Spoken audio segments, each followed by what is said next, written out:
Channel Trinity voice.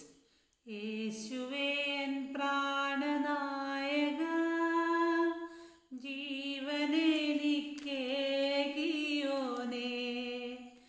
N സങ്കടങ്ങൾ അറിഞ്ഞെൻ്റെ വൻകടങ്ങൾ തീർത്തൻ്റെ കണ്ണുനീർ തുടച്ചല്ലോ നീ. എൻ സങ്കടങ്ങൾ അറിഞ്ഞെൻ്റെ വൻകടങ്ങൾ തീർത്തൻ്റെ കണ്ണുനീർ തുടച്ചല്ലോ നീ. പാപിയായി ഞാൻ ജീവിച്ചപ്പോ, പാത തെറ്റിയോടിയപ്പോ, പാപിയായി ഞാൻ ജീവിച്ചപ്പോ, പാത തെറ്റിയോടിയപ്പോ, പാലകൻ നീ തേടി പാതകനടിയാനെ പാവന മാർഗേ ചേർത്തല്ലോ.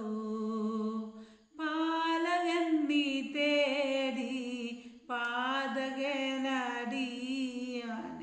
പാവന മാർഗേ ചേർത്തല്ലോ. നമുക്ക് ഫസ്റ്റ് സെഷനിലേക്ക് പോകാം. ഉൽപ്പത്തി പുസ്തകം 11-ാം അധ്യായം 17-18 വാക്യങ്ങൾ. Genesis chapter 11 words 17 and 18. പേലകിനെ ജനിപ്പിച്ച ശേഷം ഏബേർ 430 സംവത്സരം ജീവിച്ചിരുന്നു. പുത്രന്മാരെയും പുത്രിമാരെയും ജനിപ്പിച്ചു. And Eber lived after he begat Peleg 430 years and begat sons and daughters. പേലഗിന് 30 വയസ്സായപ്പോൾ അവൻ രയൂവിനെ ജനിപ്പിച്ചു. Peleg lived 30 years and begat Reu. Second session റിക്വയറിൻ്റെ ബുക്കായ ദ പർപ്പസ് ഡ്രിവൺ ലൈഫിലേക്ക്.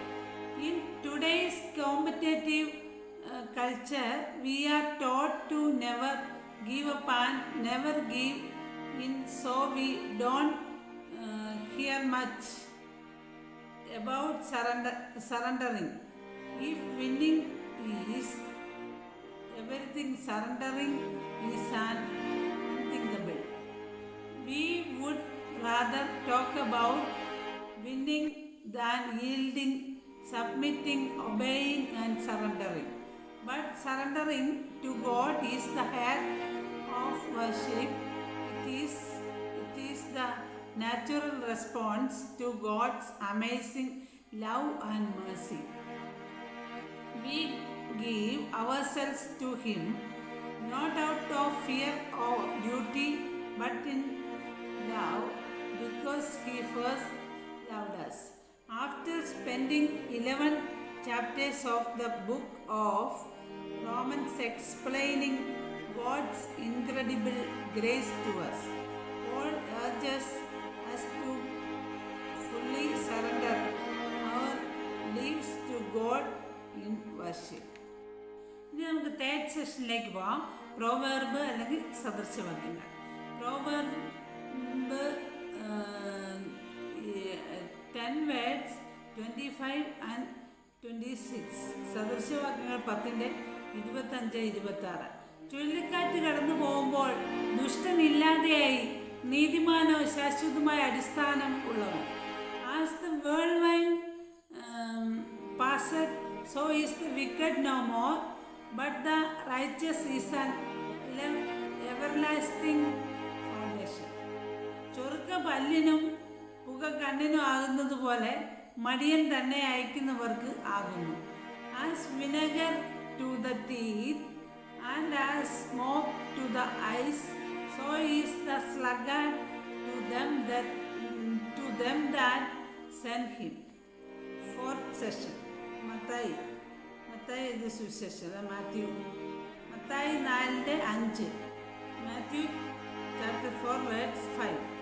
പിന്നെ പിശാച് അവനെ വിശുദ്ധ നഗരത്തിൽ കൊണ്ടുപോയി ദൈവാലയത്തിൻ്റെ അഗ്രത്തിന്മേൽ നിർത്തി അവനോട്, then the devil taketh him up into the holy city and setteth him on a pinnacle of the temple.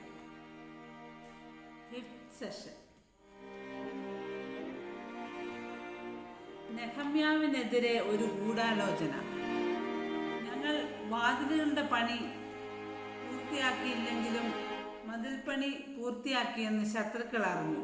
അതുകൊണ്ട് ഓരോ സമഭൂമിയിലുള്ള ഒരു ഗ്രാമത്തിൽ ചെന്ന് ഞാൻ അവരെ കാണണമെന്ന് അവർ എനിക്കൊരു സന്ദേശം എത്തിച്ചു. എന്നെ അപായപ്പെടുത്തുന്നതിന് അവർ കണ്ടുപിടിച്ച ഉപായമായിരുന്നു ഇത്. ഞാൻ വളരെ പ്രധാനപ്പെട്ട ജോലി ചെയ്തുകൊണ്ടിരിക്കുകയാണ്. എനിക്ക് ഇറങ്ങി വരുവാൻ കഴിയുകയില്ല. നിങ്ങളെ കാണാൻ വേണ്ടി ജോലി നിർത്തിവെക്കുവാൻ സാധിക്കുകയില്ല എന്നൊരു സന്ദേശം ഞാൻ തിരികെ അയച്ചു. അവർ അതേ സന്ദേശം 4 പ്രാവശ്യം എനിക്ക് അയച്ചു. ഓരോ പ്രാവശ്യവും ഞാൻ അതേ മറുപടിയും അയച്ചു. അതിനുശേഷം സൻബല്ലത്ത് ഒരു പരിചാരകനെ കത്തുമായി എൻ്റെ അടുക്കൽ അയച്ചു. ഇതൊരു തുറന്ന കത്തായിരുന്നു. കത്തിപ്രകാരമായിരുന്നു: രാജ്യത്തിന് ചുറ്റുമുള്ള ആളുകൾക്ക് യഹൂദന്മാർ ഒരു സംസാര വിഷയമായിരിക്കുന്നു എന്ന് ഗേശം എന്നോട് പറഞ്ഞു. നീയും നിന്റെ ആളുകളും രാജാവിനെതിരെ എഴുന്നേൽക്കുവാൻ മുതിരുന്നു എന്ന് അവർ പറയുന്നു. നീ സ്വയം രാജാവാകാൻ പോകുന്നുവെന്നും അവർ പറയുന്നു. നീ യഹൂദയുടെ രാജാവാണെന്ന് യെരൂശലേമിലെ എല്ലാ ജനങ്ങളോടും പറയുവാൻ ചില പ്രവാചകന്മാരെ നിയോഗിച്ചു എന്നും അറിഞ്ഞു. മഹാരാജാവ് തീർച്ചയായും ഈ കാര്യം കേട്ട് കാണും. അതുകൊണ്ട് നീ എൻ്റെ അടുത്ത് വന്ന് ഈ കാര്യം സംസാരിച്ച് തീർക്കണമെന്ന് ഞാൻ അഭിപ്രായപ്പെടുന്നു. ഞാനതിനിങ്ങനെ മറുപടി നൽകി: നീ കള്ളം പറയുകയാണ്. നീ കഥ കെട്ടിച്ചമച്ചിരിക്കുന്നു. ഞങ്ങളുടെ ശത്രുക്കൾ പണി നിർത്തിക്കാൻ ശ്രമിച്ചുകൊണ്ടേയിരുന്നു. അതുകൊണ്ട് ദൈവമേ എന്നെ ശക്തീകരിക്കണമേ എന്ന് ഞാൻ പ്രാർത്ഥിച്ചുകൊണ്ടിരിക്കുന്നു. വീട് വിട്ടു പോരുവാൻ കഴിയാതിരുന്ന ശെമയ്യാവിനെ ഞാൻ ഈ അവസരത്തിൽ സന്ദർശിച്ചു. അവൻ എന്നോട്: അവർ നിന്നെ കൊല്ലുവാൻ ശ്രമിക്കുന്നു. അതുകൊണ്ട് നാം ഒരുമിച്ച് ദൈവാലയത്തിൽ പോയി ഒളിച്ചിരിക്കണം എന്ന് പറഞ്ഞു. ദൈവാലയത്തിൽ ഒളിച്ചിരിക്കാൻ തക്കവിധം ഒരു ഭീരുവാണ് ഞാനെന്ന് നീ ചിന്തിക്കുന്നുവോ? ഞാൻ തിരിച്ചു. ദൈവം അവനോട് സംസാരിച്ചിട്ടില്ലെന്ന് എനിക്ക് മനസ്സിലായി. ഈ ഉപദേശം എനിക്ക് നൽകുന്നതിനായി തോബിയാവും സൻബല്ലത്തും അവന് പണം നൽകിയിട്ടുണ്ടായിരുന്നു.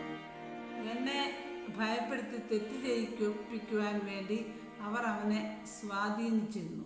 ഇങ്ങനെ എന്നെ ലജ്ജാപാത്രമാക്കാമെന്ന് അവർ കരുതി. ഞാൻ പ്രാർത്ഥിച്ചു: ദൈവമേ, തോബിയാവും സൻബല്ലത്തും ചെയ്ത കാര്യങ്ങൾ മറക്കരുതേ. അവരെ ശിക്ഷിക്കണമേ. നിന്റെ നാമത്തിൽ സംസാരിച്ച് എന്നെ ഭീഷണിപ്പെടുത്തുവാൻ ശ്രമിച്ചവരെ അവിടുന്ന് മറക്കരുതേ. മതിൽ പൂർത്തിയായി. നെഹമ്യാവ് 6-15 മുതൽ 16 വരെ.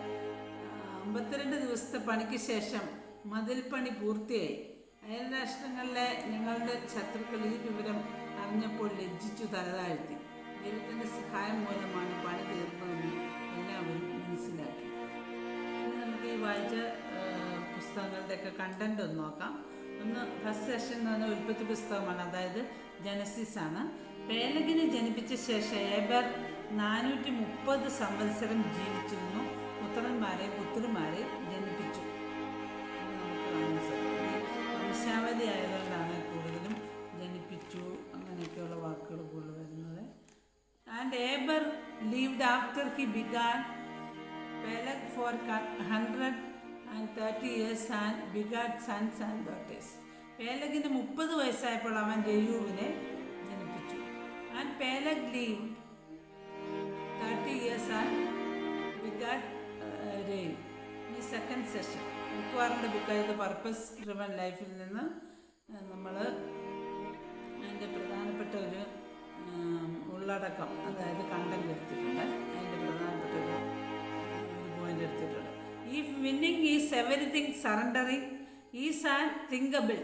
We would rather talk about winning, succeeding, overcoming and conquering than yielding, submitting, obeying and surrendering.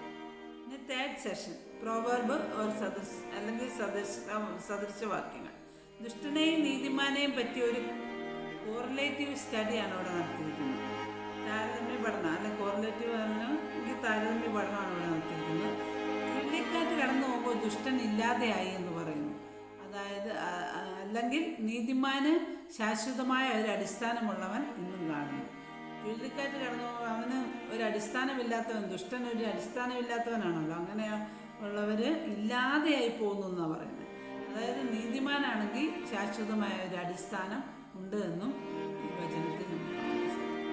As the well wine passeth, so is the wicked no more, but the righteous is an everlasting foundation.